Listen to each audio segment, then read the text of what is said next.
Hello! Coucou, du coup moi c'est Quax, j'ai plein de prénoms mais bref appelez-moi Quax parce que ce sera beaucoup plus simple. Je suis pas une youtubeuse donc c'est ma première vidéo, soyez indulgents s'il vous plaît. Donc du coup j'ai décidé de créer une chaîne YouTube suite au TikTok que j'ai fait par rapport à la vie sur les États-Unis et tout, parce que j'ai vu que y a plein de gens que ça intéressait et que plusieurs personnes voulaient savoir comment il fallait faire pour venir vivre ici, quelle méthode j'avais fait, tout le tralala. Donc dans la première vidéo, je vais vraiment vous parler de la vie aux États-Unis tout simplement. Et dans la deuxième vidéo qui sortira, je vous parlerai vraiment de mon expérience beaucoup plus en détail, tout ce que j'ai fait, comment je suis venue ici, le loyer, tout le tralala, bref. Mais d'une façon générale, là, je vais vous présenter les États-Unis, ce que moi je pensais que la plupart des gens connaissaient, mais on m'a demandé. Du coup, voilà, je suis là. Donc voilà, ma vidéo en fait tout simplement, elle va parler, je vous mets un peu dans le contexte, les personnes qui viennent d'ici depuis TikTok ils savent. En gros j'ai expliqué que j'ai rencontré des Français en boîte, très gentils d'ailleurs, très sympas tout ça, mais qu'ils m'ont dit que genre en gros ils devaient rester qu'une semaine, je sais pas quoi, et qu'ils avaient décidé de prolonger parce qu'ils avaient kiffé, genre la mentalité des gens, tout le tralala, patati patata, et moi genre... en gros, je faisais mon TikTok pour dire que ces mêmes mecs qui kiffent la mentalité des gens ici et leur mode de vie ici, ils accepteraient pas en France, vous voyez. Et donc, du coup, j'ai eu des retours positifs, j'en ai eu des négatifs, du style, ouais, non, c'est que pour les vacances, blablabla. Bref, vous connaissez la critique, la critique. Et avant de rentrer dans la vidéo en détail, moi, tout ce que je voudrais dire, c'est que genre... ça sert à rien de venir me dire ça à moi parce que genre j'ai aussi des amis qui ont déménagé ici juste parce qu'ils ont vu des fesses. Vous voyez ce que je veux dire? C'est pas pour dire on dit ou quoi que ce soit. Il n'y a rien d'autre qui les a motivés à part ça. Et en fait, ce que j'ai essayé d'expliquer, c'est que nous, en France, on pourrait avoir ce mode de vie-là. Peut-être pas aussi extrême parce qu'il y a des choses que je cautionne pas. Mais je comprends pas comment ça se fait que les Français, même quand on est sur Instagram ou quoi que ce soit, il y a plein de trucs qu'ils vont aimer quand ça vient d'ailleurs, mais que si quelqu'un fait ça en France ou quoi que ce soit, ou qu'une personne est libre et vit comme les Américains en France, cette personne-là, elle se ferait lyncher, quoi. Concrètement, c'est ça que je dénonçais. Bref. Du coup, maintenant, je vais vous expliquer la vie aux États-Unis. Donc, j'ai pris des notes et tout sur mon ordi pour pas oublier. Déjà, on va commencer par un truc de prévention. Donc déjà, le premier sujet, ça va être la drogue. Je pense que je mettrai les petits trucs. Ça va être la drogue. Moi, je vis à Miami. Je vais vous faire une apartheid, encore, ce sera peut-être une autre vidéo. Je vis à Miami, mais moi, de base, mon rêve, c'était de vivre à Los Angeles. J'expliquerai ça dans l'autre vidéo, mais bref. J'ai rencontré des gens et du coup, je suis venue à Miami plusieurs fois et je me suis dit, je vais vivre à Miami. Bref. Quand vous venez à Miami... Si vous venez en vacances ou quoi que ce soit et que c'est bête à dire, mais si vous savez que vous êtes fragile mentalement, que vous êtes des gens qui peuvent se faire avoir par la drogue, ne venez pas à Miami. Je dis ça pourquoi? Parce que les Américains, ils ont beaucoup de drogue.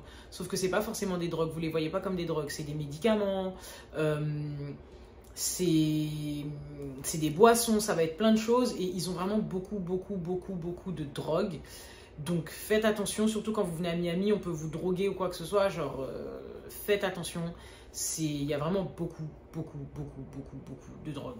Genre moi j'ai connu des meufs en 2019, on s'entendait ultra bien, tout ça, on s'est connus, genre au bout d'1 heure, 2 heures, bref, amour fou et tout, on allait au resto pour l'anecdote, elles m'ont payé mon resto, on était dans un restaurant grave cher et ma copine elle bossait là-bas, donc dans tous les cas j'aurais payé mon resto, mais les réservations c'était galère, elles m'ont payé mon resto, on s'est amusé, bref, on allait à leur hôtel, et au final, elles m'ont proposé de la coke. Et c'est pas des meufs qui avaient prévu de me faire du mal ou quoi que ce soit, mais je vous le dis parce que ici les gens c'est comme ça, ils sont très friendly mais ils proposent tout et n'importe quoi comme si c'était rien. Parce qu'ils estiment que on est tous adultes et que si toi t'assumes pas la coke, et voilà. Mais bon bref, c'est une parenthèse. Ensuite, le mode de vie. Concernant le mode de vie aux États-Unis, c'est live fast, die young, one life. Concrètement, c'est ça. Et j'aimerais mettre en avant le fait que vous voyez comment certains de nos parents, genre en Europe, ils ont souffert quand ils venaient d'Afrique, d'Inde, du Portugal, bref, des gens qui vraiment rament. Aux États-Unis, c'est comme ça tous les jours. La vie est difficile. C'est la première puissance mondiale parce que ces gens-là, ils brassent de l'argent à mort. Genre, j'ai été autour de gens qui avaient de l'argent, mais quand je vais au club de striptease ou par exemple, genre, je vais en boîte de nuit et je vois tout ce que ça rapporte en une nuit à ces lieux et je me dis que des lieux comme ça, il y en a peut-être 1 million dans les... Enfin, c'est incroyable. C'est des gens ils ont trop souffert. Je pense que la vie coûte cher aussi aux États-Unis, on va pas se mentir. Mais ils s'en foutent. Je vais revenir sur le sujet de la vidéo parce qu'en gros, dans ma vidéo TikTok, je parlais du mode de vie en disant que la plupart des femmes avaient été stripteaseuses ou quoi que ce soit, ou que même si elles n'avaient pas été stripteaseuses, et ben globalement, la plupart du temps, quand tu travaillais, tu étais à moitié à poil aux États-Unis. Ce qui est totalement vrai, et limite, on a voulu me lyncher et me dire que j'étais stripteaseuse. Mais bon, bref, ça me passe au-dessus. Ce que j'essayais de dire, c'est qu'en fait, genre, ces filles-là, ou ces femmes-là, la plupart, elles sont quand même respectées parce que les gens, les hommes, ils savent que c'est dur de faire de l'argent parce qu'il y a beaucoup de choses à payer. Par exemple, nous, la plupart des personnes en France, après 18 ans, on n'aurait même pas pu, je pense que la plupart des personnes n'auraient pas pu se permettre d'aller genre en études supérieures si l'école c'était pas gratuit ou que c'était pas raisonnable les prix, vous voyez. Genre 20 000 € à l'année ou 5 000 € à l'année, c'est une blague par rapport au prix d'ici. Et quand tu payes ça, il faut payer l'assurance de ton école. Enfin, il y a toujours plein de trucs. Et c'est pour ça qu'aux États-Unis, les gens, ils ne se focalisent pas vraiment sur ton métier ou ce que tu fais pour gagner ton argent du moment que, on va dire, globalement, tu ne fais pas de mal aux gens. Parce que la plupart des gens, même qui sont riches, ils ont eu leur argent de façon très bizarre. Très bizarre globalement. Et même quand ils ont de l'argent, ils ont toujours ils font des bisbilles à côté, genre... tout le monde le sait, tout le monde en a conscience. Et surtout, c'est dur. C'est dur, donc ils ne viendront jamais stripteaseuses. Être stripteaseuse, c'est pas un métier simple. Moi, je les vois, les meufs, déjà, elles sont à moitié à poil tous les jours. Moi, je les respecte de ouf. Parce que, enfin, elles sont même pas à moitié à poil, elles sont nues. Elles sont nues, elles finissent nues. Il y a des gens qui les touchent en boîte et tout, patate. C'est beaucoup. C'est beaucoup, franchement, je ne vais pas vous mentir. C'est des choses... si tu n'es pas prêt mentalement, la plupart, elles sont droguées. Elles sont droguées H24 parce qu'elles ont besoin d'être saoules pour faire ce genre de métier. Je pense que c'est aussi important que certaines meufs le sachent, excusez-moi. Si elles ont envie de venir et être stripteaseuse, que bon vous en fasse et que vous gagnez bien votre vie, parce que c'est pas tout le monde qui gagne bien sa vie en tant que stripteaseuse, mais sachez que mentalement, vous allez être à bout. Et qu'il y a certaines stripteaseuses, pour avoir plus d'argent, qui couchent. Sachez-le aussi. Comme ça, tout est dit, c'est carré, il n'y a pas de surprise, c'est pas vous arrivez et vous dites non, il y a une fille sur YouTube, elle est venue dire que les stripteaseuses, elles faisaient de l'argent à mort. Pas du tout. Ok, maintenant tout est dit. Ensuite, la suite, maintenant qu'on a passé l'épisode des stripteaseuses, les serveuses. Je pense que c'est un truc que beaucoup de gens ne savent pas. Mais les serveuses font des sous à mort. Pour la simple et bonne raison qu'aux États-Unis, tu es amené, peu importe ce que tu fais quand tu travailles dans la vente ou le service, tu es amené à faire consommer. Consommer à mort. Quand je vous dis à mort, c'est consommer à mort. Ce qui fait que si tu fais consommer aux gens, il y a un bon service et tout le tralala, tu as des tips. Sachez que les tips, en gros, c'est les pourboires. Ce qui est interdit en France. Si vous n'êtes pas au courant, c'est interdit en France. Genre même les Américains, des fois, ils viennent, ils vont dans les maisons de luxe, ils donnent des tips. Soit ils donnent ça sous la table, soit ils font en soum-soum parce qu'ils n'ont pas le droit et que la plupart des escrocs de France, eh ben, soit ils voient leurs employés prendre des tips et ils les gardent pour eux, les managers et tout le tralala, soit ils disent non. Alors que moi, j'estime que si quelqu'un te donne quelque chose de bon cœur ou quoi que ce soit ton taf ou quoi que ce soit, t'es personne pour dire non. Mais bon, bref, c'est la loi de la France, bref, on va pas détailler. Mais les tips ici, ça joue. Et il faut savoir que les tips ne sont pas obligatoires parce que les gens ils confondent. Les tips ne sont pas obligatoires et dans certains restaurants et services, les tips sont déjà compris dans l'addition. Exemple type, en 2019, je suis partie manger à Miami Beach avec mes copines. Déjà, il y a une taxe quand tu manges sur Miami Beach. Déjà, de base, il y a une taxe de service, mais là, il y avait une taxe de service plus la taxe parce que tu es sur Miami Beach. Donc, en gros, c'est comme si je vous dis, vous allez manger sur les champs. Vous payez la taxe, tout est compris dans le prix. On vous rajoute une taxe parce que vous allez manger dans les champs ou sur les champs ou dans le 16e ou dans le truc ou dans le 9-2 à Levallois ou truc. Bref, en gros, c'est ça. Donc, c'est pour vous dire à quel point c'est une dinguerie. Mais ces gens-là, ils ont des pourcentages, des tips et tout. Et quand le tips, il est déjà compris dans le prix, c'est payé en fait à la fin de la semaine. Ces gens-là, ils ont leur pourboire et tout le tralala. Je vous expliquerai aussi comment ils sont payés. Ils sont payés à la semaine, les salaires et tout, mais ça vient après. Donc ça, déjà, les tips, c'est très important. C'est pour ça que les gens, ils s'investissent la plupart du temps dans leur travail quand ils font du service ou de la restauration ou même les trucs genre vente normale parce que ils sont payés tout simplement à leurs prestations. Ce qui est très bien parce que moi, j'estime que c'est hyper cool si tu fais bien ton taf et que le client, il a kiffé et qu'il a envie de te donner plus parce que voilà, ton salaire, peut-être que nanani, nanana, vu que la vie, elle est dure. Encore une fois, c'est quelque chose qu'ils ont développé parce que la vie est dure et chère aux États-Unis. Donc, je trouve que c'est un très bon système. Ensuite, on va parler des prix. vu qu'on parlait de salaire et tout, on va parler des prix. Les prix, globalement, la vie est plus chère, d'accord? Je vais vous donner une idée de prix. J'ai acheté 3 Ferrero Rocher, ça m'a coûté 4 $. C'est extrêmement cher. Les Twix, un paquet, c'est 5 balles, enfin 5 $, c'est extrêmement cher. Mais après, je parlais avec quelqu'un et quelqu'un m'a dit, ouais, c'est plus cher parce que, en gros, eux, ils sont mieux payés ou je sais pas quoi. Enfin, ils sont pas mieux payés ou quoi. Je regardais ce que je dois dire après pour savoir si je vous parle des salaires maintenant ou pas. Mais globalement, la vie est chère. À Miami, vous ne voilez pas la face. Je vais vous donner un exemple. Les mecs que j'ai rencontrés là, ils sont venus en une semaine, ils ont claqué 10 000 €. Ça veut dire que si vous êtes des mecs qui n'ont pas les épaules, parce que ce n'est pas la même chose pour les femmes, si vous n'avez pas les épaules, ne venez pas à Miami. Ne venez pas avec 2 000 € en vous disant que vous allez tenir une semaine ou un mois, vous allez tenir 3 jours. Et je suis très sérieuse. Avec les taxes, tout ce que vous payez, patati patata, nanana, c'est mort. Exemple type, une fois je suis allée au resto toute seule, j'ai pris un plat et un dessert, j'ai payé 50 $ plus taxes. Et j'étais toute seule. C'est-à-dire que, imaginez si on était 4, ça serait revenu à au moins 200 $ plus les taxes, 300 $, alors que c'était un resto de merde. Ça va très vite, c'est pas comme si on était en France et que vous allez au restaurant à 4, vous partez avec 80 €, 100 €. Non, sachez-le, la vie, c'est pas des lol ici. Et ça, je vous parle que du resto. Je vais faire une parenthèse luxe, parce que moi j'aime les produits de luxe et je voulais m'acheter des affaires de luxe. J'ai voulu m'acheter un sac Gucci qui fait 1002 en France. Et ici, il fait 1005, mais sans rajouter les taxes. Parce que même les articles de luxe, ici, tu payes des putains de taxes. Ce qui fait qu'en gros, 1005 plus toutes les taxes, il me revenait à 1700 $. 1700 $, ça fait 1500 € ou 1600, c'est trop cher. Donc, n'achetez pas. Je voulais m'acheter des claquettes Dior. Elles font 500 € en France. Ouais. Ici, elles font 700 $ sans les taxes. Donc, ça revient à quoi? 800, 850 $. C'est indécent. C'est indécent. C'est indécent parce que si on convertit le prix en euros, sachant qu'en euros, on n'a pas de taxes, ça veut dire qu'en gros, les Américains, ils payent 600 $. Enfin, les claquettes leur revient à 600 $ en France. Et ici, ils payent 800, voire 900 $. C'est indécent. C'est indécent. C'est des prix...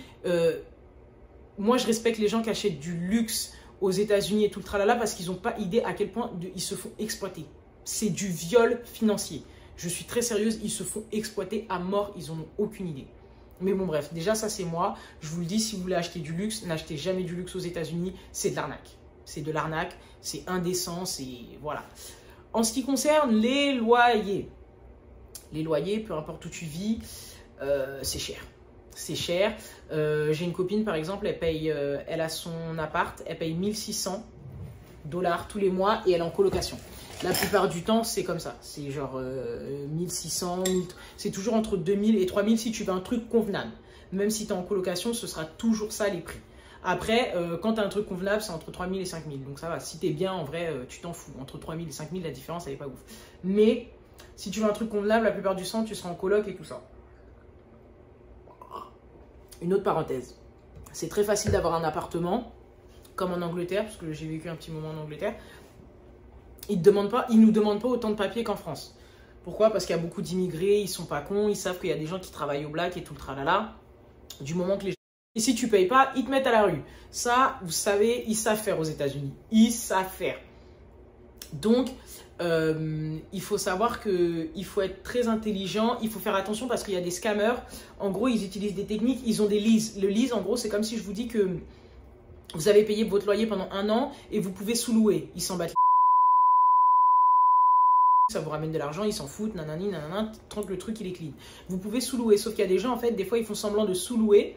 Ils vont vous dire, ouais, il reste 6 mois sur mon lease, alors qu'en fait, il reste 3 mois. Il va prendre tes sous, il va se casser, il aura pris tes sous, il sera parti, et toi, dans tous les cas, à la fin des 6 mois, il fallait partir. Ce qui fait que le gars, il va dire, écoute, moi, il restait 3 mois, il t'a fait croire qu'il restait 6 mois, je m'en fiche. Toi, maintenant, tu te retrouves à la rue, moi, je vais donner l'appart à quelqu'un d'autre. Donc, il faut être très intelligent, il faut faire attention. Ça arrive à un de mes potes, c'est pour ça que je vous dis ça. Quand on vous dit que si quelqu'un vous dit ouais tu vas reprendre mon lease, faites attention, regardez les dates, demandez-lui les papiers, il faut être sûr. Je vous le dis parce que ça ne m'est pas arrivé à moi, mais d'expérience je sais. Qu'est-ce qu'on a d'autre? Je vous ai parlé des logements là du coup. Je vous ai pas parlé des salaires. Les salaires, ils sont plutôt... Enfin, je ne vais pas dire qu'ils sont bien payés, mais ils sont beaucoup mieux payés que les gens. Par exemple, Vous dites à quelqu'un que vous êtes payé 1200 € au mois et que c'est égal au SMIC en France, ils vont vous rire à la gueule. Parce qu'un jour, je parlais avec une femme de ménage dans un hôtel et elle m'a dit qu'elle payait 1600 $ pour avoir un studio sur Miami Beach, ce qui est très bien situé. C'est très très bien situé. Et juste une petite parenthèse. Là, en gros, je vous donne des petits... Je vous parle de tout et je vous donne des petits détails de chaque truc. Si vous voulez que je rentre dans beaucoup plus dans les détails sur certains sujets, vous aurez qu'à me le dire en commentaire et je ferai des vidéos dessus, ça me dérange pas. Mais genre, je veux vous parler de tout, donc je peux pas parler pendant 1000 ans, faire une vidéo de 3 heures. Donc je disais, les salaires. Les salaires lambda, le minimum, je crois, sachant qu'ils sont payés à la semaine, ces gens-là, ils sont payés 1002 € à la semaine. D'accord? Mais après, tout est plus cher. Bref, vous connaissez quoi. Ils sont payés 1002 € à la semaine et je vais vous donner une anecdote. J'ai un pote, il travaille, il habite dans un autre état, il est payé 25 $ de l'heure. Et la première fois qu'il s'est fait engager, ils lui ont dit « Ouais, avant que tu sois bien payé, on va te payer que 15 $ de l'heure. » Et eux, ils lui ont dit ça genre en étant triste, en disant « Ouais, on est désolé, c'est tout ce qu'on peut te payer. » Mais ils savent pas que quand tu viens d'Europe ou que tu viens de France, t'es payé 12 € de l'heure, déjà c'est un truc de ouf, si c'est net, vous voyez. Donc lui, il était là genre, ok, vous allez me payer 15 $ de l'heure, il est où le problème? Genre, si je fais une journée de 10 heures, je suis à 150 $, enfin, il est où le problème? Je comprends pas. Et en fait, c'est parce qu'eux, ils sont beaucoup plus payés que nous, mais la vie est plus chère. Comme ça, il fait, oh, bébé, gratte-moi le dos. Et lui, c'est comme ça derrière. Je reviens. Et donc, du coup, je vous disais, globalement, à la semaine, pour les travailleurs lambda ou les... Voilà, quoi, ils sont payés entre 800 et 1200 $ à la semaine. Ce qui fait que, globalement, tu peux t'en sortir... à plein temps, tu peux t'en sortir entre 3000 et 4000. Mais avec tout ce que tu as à payer derrière, t'es pas plus riche. Tu vois ce que je veux dire? Désolé, j'ai eu peur. T'es pas plus riche, sauf si tu es intelligent, tu vis dans un petit truc voilà, qui fait 1000 $ le mois, tu coffres tout ton argent et tout le tralala. Mais sinon, globalement, voilà, il ne faut pas oublier que c'est des gens qui vivent à crédit et que même si la plupart ils sont endettés, ça fonctionne très bien pour le pays vu que c'est toujours la première puissance mondiale. Et si vous voulez que je vous fasse aussi une vidéo sur les crédits, les cartes bleues, les paiements 4 fois sans frais parce que c'est très différent de la France et tout le tralala, je peux vous le faire, juste dites-moi en commentaire parce que c'est des sujets qui sont assez longs. Voilà, voilà. Donc voilà, je vous ai parlé du salaire, des logements, de la langue. Et ah oui, les logements, une petite parenthèse, quand vous êtes une femme, je le dirai toujours, que vous veniez parce que vos parents ils vous ont payé le truc ou que vous touchez bien votre vie ou quoi que ce soit, quand vous êtes une femme seule, il est préférable de vivre dans un immeuble que de vivre dans une maison, d'accord? Même si vous avez des caméras dans votre maison, aux États-Unis, la plupart des gens, ils ne ferment pas leur porte à clé. Ils ne ferment pas leur porte à clé et tout le monde peut rentrer dans ta baraque. Même si les gens ils sont là, tout le monde peut rentrer dans ta baraque, ils ont des armes, tu ne sais pas ce qui va se passer. Alors que dans les immeubles, la plupart du temps, il y a tout le temps quelqu'un à l'entrée. Il y a tout le temps quelqu'un à l'entrée, il y a des caméras partout. Ça veut dire que même si vous arrive quelque chose, on arrivera à savoir qui a fait quoi, qui a fait ci, à moins que la personne soit vraiment, vous voyez. Et la plupart des immeubles, vous ne pouvez pas rentrer si vous n'avez pas la clé. Moi, par exemple, dans mon immeuble, il faut un badge pour monter. Et mon badge, il ouvre donc toutes les facilities. Ça veut dire piscine, salle de sport, spa et tout le tralala. Donc, je peux y aller avec mon badge. Mais si je vais aller à un autre étage, je ne peux pas y aller parce que mon badge, il m'ouvre tous les trucs donc, de vie commune et seulement mon étage. Ça veut dire que si demain quelqu'un veut rentrer ou veut venir dans votre immeuble avant que vous connaissiez la personne ou que la personne ait été autorisée à venir à votre étage, elle ne pourra pas. La plupart des immeubles aux États-Unis et tout, c'est comme ça. Donc c'est beaucoup plus sécurisé. Au moins vous le savez. Ensuite, la langue. Encore une fois, je vais vous parler de Miami et de certaines villes connues. Il se trouve qu'aux États-Unis, si vous ne parlez pas anglais, mais que vous parlez espagnol, il n'y a aucun problème à Miami. Et je suis très sérieuse, il n'y a aucun problème à Miami, il n'y a aucun problème à Los Angeles. Ce sera un peu plus compliqué à New York, mais c'est des villes et je suis très sérieuse, je ne comprends pas parce que moi la première fois que je suis venue, je voyais des affiches en anglais et tout, c'est comme si je vous disais la plupart des gens en France ils parlent arabe et genre en gros, si tu parles que arabe, les gens ils s'en battent les couilles, ils vont quand même t'engager. Ils s'en foutent, bip, je biperai. Globalement c'est ça. Et j'étais étonnée, j'étais surprise, j'ai parlé avec des chauffeurs de taxi, enfin... Parce qu'à chaque fois, ça me choque en fait. Genre, on est dans un pays, tu es censé parler la langue, même si tu parles une autre langue et tout. Et j'ai parlé avec ces personnes-là, des gens qui sont là depuis 20 ans et tout. Ils ont dit non, on n'a rien à faire, hein, on n'a aucun problème, on parle que espagnol. Et des fois, il y a des gens, Je vous le dis parce que ça arrive à beaucoup de personnes. Il y a des gens qui travaillent dans des magasins, qui ne parlent pas un mot d'anglais. Et toi, quand tu ne parles pas espagnol, ils te parlent mal. Ça m'est déjà arrivé plusieurs fois. Ma copine, je sais qu'elle, elle est américaine. Elle postulait pour une boutique. Ils lui ont dit non parce que tu ne parles pas espagnol. Mais tu parles que anglais, du coup, ça sert à rien. Tu parles que anglais, ça va pas ou quoi? On est dans un pays où c'est un pays anglo-saxon, tu parles que anglais, t'es folle. On va pas t'engager. Mais si tu parles que espagnol, il n'y a pas de souci, on te prend. Vous connaissez, vous savez. Encore un exemple. Et à Miami et aux États-Unis, globalement, je vais vous parler de la population. Il n'y a pas beaucoup d'Arabes, d'accord? La plupart des Arabes, c'est des Français. Il y a beaucoup de Mexicains. Les Mexicains équivaut aux Arabes de la France. La plupart, même physiquement, tout le tralala. Et les Noirs d'ici, c'est plutôt, au niveau de l'Afrique, c'est des Noirs qui viennent de l'Afrique anglo-saxonne. Donc ça va être Nigeria, Ghana, Niger, tout le tralala. Vous voyez, ça va être ces gens-là. Congo, Côte d'Ivoire, pas tant que ça, donc les loquetos et tout le tralala, il n'y en a pas des masses ici les gars, donc comme ça vous êtes au courant. Et qu'est-ce que je voulais vous dire? Beaucoup d'Haïtiens aussi, beaucoup d'Haïtiens, c'est ça que je voulais vous dire. La plupart des Noirs aussi c'est des gens des îles, Haïti, Jamaïque, République Dominicaine, tout le tralala, bababababam, la plupart c'est que ça. Pourquoi? Parce que les îles elles sont à côté et qu'il fait chaud, donc forcément vous connaissez les gens qui viennent d'Amérique du Sud ou de l'Afrique ou... Vous connaissez, on aime la chaleur. Donc, ça veut dire qu'ils se trouvent là, en Floride. Pas forcément à Miami, mais en Floride. Beaucoup. Qu'est-ce que je voulais vous dire? J'en étais où? Et donc, la langue, ouais, concrètement, vous pouvez parler, voilà, ils s'en foutent. Ça me choquera toujours. Du coup, j'ai même recommencé à parler espagnol parce que des fois, tu peux pas t'en sortir. Les gens, ils veulent pas parler anglais. En fait, c'est très grave.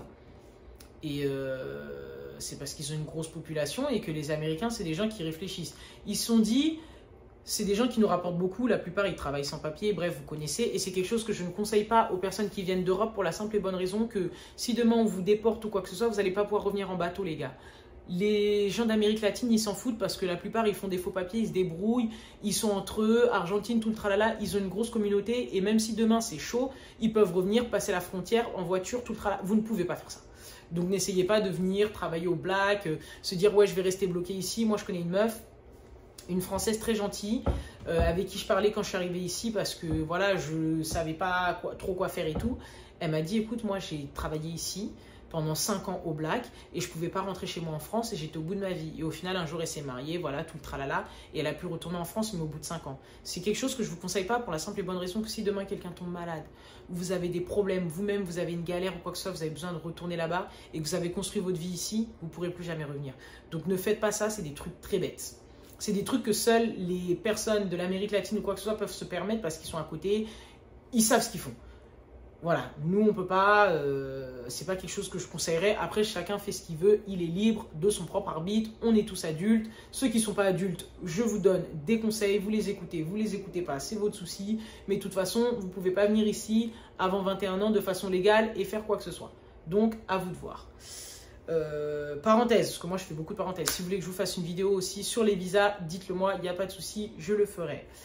Donc voilà. Donc je vous ai parlé de la langue, la population et tout. Donc globalement rempli de personnes latines ici, hein, de personnes latines à fond. Et il y a aussi beaucoup de noirs. Ensuite, je vais vous parler, ça va être court hein, parce que je pense que ce sera des vidéos qui demanderont beaucoup plus de temps. Je suis en train de regarder quel sujet je vais vous faire en fait parce que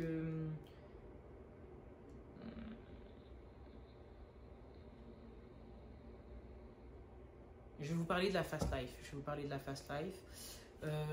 Ils dorment jamais. Aux États-Unis, la plupart des gens ils prennent de la coke parce que c'est comme du café pour eux, ça leur permet de tenir. Mais vous allez voir où je vais en venir.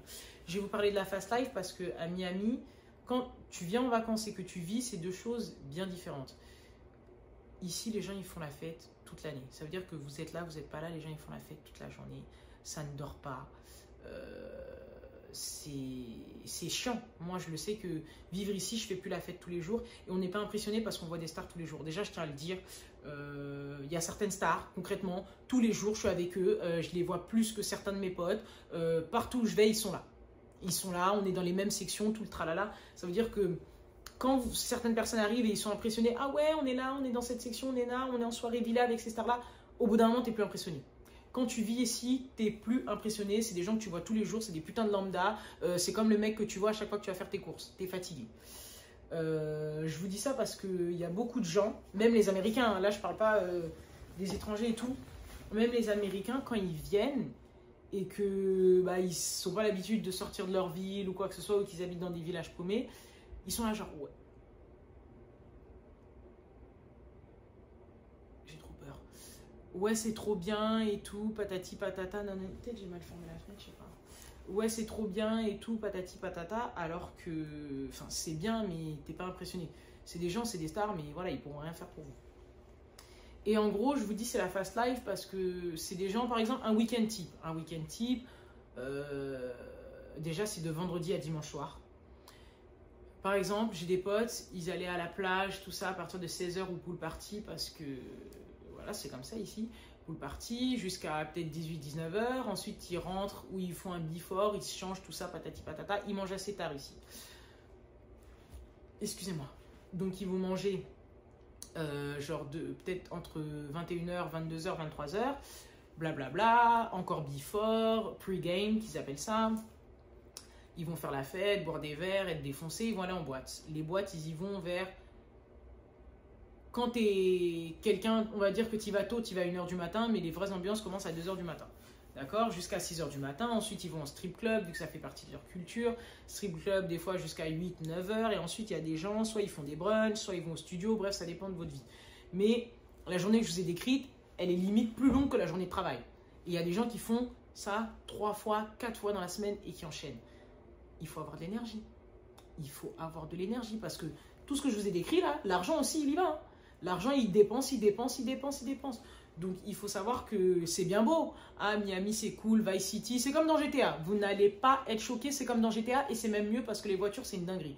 Si vous êtes facilement impressionnable aussi, ne venez pas à Miami. Je vous le dis parce que des Rolls-Royce toute la journée, des Maserati, des... je les compte même plus. Des Lamborghini. Moi, je suis plus impressionné parce que, voilà. Mais dans mon immeuble, hey, 5, déjà tu vois des lambeaux H24, 5 lambeaux. Il y en a 3 vertes, il y en a trucs. Et c'est normal. En fait, quand c'est la norme, je pense que c'est une dinguerie, mais quand c'est la norme pour toi, c'est trop bizarre. Je vous jure que c'est trop bizarre. C'est trop bizarre de se dire qu'il y a des gens qui vivent, ils ont tellement d'argent que voilà. Et en fait, moi, j'ai pas autant d'argent qu'eux, mais je suis plus impressionné parce que je vois ça tous les jours. Et c'est une dinguerie. C'est une dinguerie. C'est vraiment une dinguerie parce que des fois, tu vas à 15 minutes dans d'autres quartiers, les gens, ils sont dans la putain de misère. Mais voilà, c'est la vie, quoi. Les voitures que je vous décris, c'est les Clio 2 d'ici. Et c'est très grave. Pour vous dire le type d'argent qu'ils ont, que ce soit avec ou sans crédit, dans tous les cas, il faut l'assumer parce que les crédits, une voiture, genre une Lambo, quoi que ce soit, c'est 700 $ le mois. Donc vous imaginez que quand vous avez votre loyer à 2000 minimum, plus la voiture, plus votre assurance, quoi que ce soit, parce que pension alimentaire, ça va vite, vous voyez ce que je veux dire? Faut quand même... hein. Donc c'est la fast life et c'est quelque chose que je pense que les gens ne réalisent pas, mais c'est aussi de l'argent que tu dépenses à tire-larigot. Et les gens qui travaillent ici, enfin qui vivent ici, ils travaillent et ils ont des très bons tafs la plupart du temps. Et aussi, il y a beaucoup de personnes qui vivent à Miami, qui ont des apparts et tout, et qui ne vivent pas ici toute l'année. J'ai rencontré plein de gens, la plupart des gens qui sont à Miami ici, ils ne vivent pas ici toute l'année. Mon pote, il est pété de thunes, il est tout le temps en déplacement, il est pratiquement jamais chez lui. Peut-être sur l'année, allez, il est là 6 mois pleins, et encore je trouve que j'abuse. 6 mois pleins, on va dire. Mais sinon, la plupart du temps, jamais là. Jamais là. Donc voilà. Les États-Unis, c'est un pays qui génère de l'argent à mort. Je pense que vous n'en avez pas conscience parce que même moi, j'en avais pas conscience. Ce pays, à la journée, j'aimerais bien savoir combien il génère. Et je pense que c'est un chiffre qui ne sortira jamais. Parce que même les gens qui sont riches en France, vous êtes pauvres par rapport aux gens qui sont riches ici. Sachez-le, c'est démentiel. Et je sais même pas combien ces gens-là ils touchent, mais je vois tout ce qui passe, tu vois les transactions, c'est énorme, c'est énorme. Ils sont exactement comme les Chinois et ils ont compris ça, les Américains, ils sont comme les Chinois, ils ont la population. Et les Américains, il y a plein d'origines et de trucs différents, sauf que eux, ils arrivent à tâter le terrain. Vous voyez ce que je veux dire? Par exemple, à Miami, ils ont vu qu'il y avait plein d'Hispaniques et ils savent très bien qu'il y a plein de gens qui travaillent au black, mais ça leur rapporte des sous. Donc, au lieu de les tèges, mais attends, du moment que ça nous ramène des sous et que eux, ils y gagnent et que nous, on y gagne, eh ben, on les garde. On les garde. Les LGBT et tout le tralala, c'est un truc qui rapporte à mort. Et ben, ils ont fait quoi? Dans les rayons, la plupart du temps, il y a leur section, il y a les tout le tralala. La culture noire, ça rapporte à mort. Et ben, ils ont leur truc de commerce. Les Américains, je sais pas qui travaille là-haut, mais ils sont très intelligents parce qu'à la fin, ils pensent au business et ils pensent à rapporter. Et c'est pour ça aussi que, quelque part, ils arrivent à inclure tout le monde, toutes les cultures. Vous voyez ce que je veux dire? Ils sont très intelligents quand il s'agit de cibler et d'offrir à tout le monde le fait de pouvoir se reconnaître à travers les personnes qui les représentent. Je sais pas si vous comprenez ce que je veux dire, mais voilà. Et globalement, je pense que c'est tout ce que j'avais à vous dire sur les États-Unis. Sur les États-Unis, je suis en train de lire. Voilà, qui fait que ce sera toujours la première puissance mondiale et que si demain ce pays est en crise, tout le monde est en crise, no cap, voilà, c'est sûr. Et voilà, donc dans la deuxième vidéo, je vous parlerai vraiment de moi, mon parcours, comment je suis arrivée là, comment je suis venue aux États-Unis la première fois, le travail, etc. Le loyer, comment j'étais logée, tout ce que j'ai fait, et voilà. Donc j'espère au moins que cette vidéo vous aura plu. Toutes les questions que vous avez, si vous avez des questions, que ce soit au niveau de l'assurance, de la banque, les dépenses, n'hésitez pas à me les mettre en commentaire et je vous répondrai. Je fais une petite aparté sur la bouffe parce que j'en ai pas parlé, mais moi j'ai été traumatisée. La première baguette que je vais manger, ça va être aujourd'hui et ça fait plus de 6 mois que je suis ici, donc c'est quand même très grave. Et je vais manger ma première baguette. La nourriture, même le poulet, je suis quelqu'un qui kiffe le poulet et tout.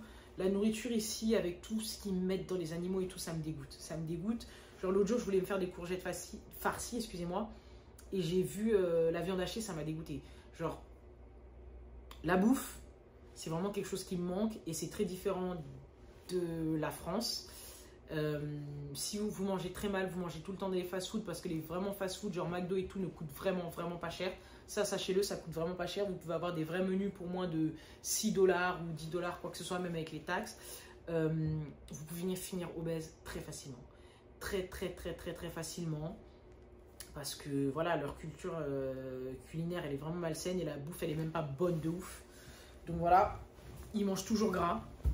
Genre eux, les petits déj, ça va être les œufs, les tout le tralala. Enfin, nous aussi on fait ça en France, mais vous voyez, c'est le Sunday brunch. Genre les céréales, ils mangent ça aussi, mais c'est pas tous les jours. Donc bref, voilà. Et aussi, qu'est-ce que je voulais vous dire? C'était un truc qui concernait la bouffe. Ah oui, l'alcool. L'alcool aussi, c'est leur culture. Ils boivent tout le temps, ils sont tout le temps d'ail. Moi, j'ai arrêté l'alcool parce que je buvais pas des masses que ça en France. Et ici, je me suis rendu compte que je buvais H24. Et ils boivent pour tout. Donc sachez-le aussi que c'est un pays où c'est très difficile de ne pas boire et de ne pas consommer. Et quand vous le faites, vous êtes vraiment très bien. Parce que je connais des gens qui étaient en France, qui se droguaient pas et tout le tralala, et qui sont arrivés ici et qui sont qui arrivent à s'en sortir, qui arrivent à avoir la tête sur les épaules, mais maintenant qui se droguent. Donc voilà, j'espère que la vidéo vous aura plu. J'espère que je vous aurai donné assez d'informations concernant ce que vous vouliez savoir. Et s'il n'y en a pas assez, n'hésitez pas à mettre tout ce que vous voulez savoir dans les commentaires. Et je pense que vous aurez beaucoup plus d'informations quand je serai apte à parler de mon expérience personnelle. Mais là, pour l'instant, je ne peux pas, pour des raisons simplement personnelles que je ne peux pas étaler maintenant. Mais je ne peux pas vous parler de tout mon parcours maintenant. Et quand tout sera réglé et que je pourrai en parler, je pense que là, je serai plus ouverte à vous dire plein de trucs. Et voilà. Donc voilà, bonne journée, bonne soirée, peu importe à l'heure à laquelle vous voyez ça. Et voilà, love you!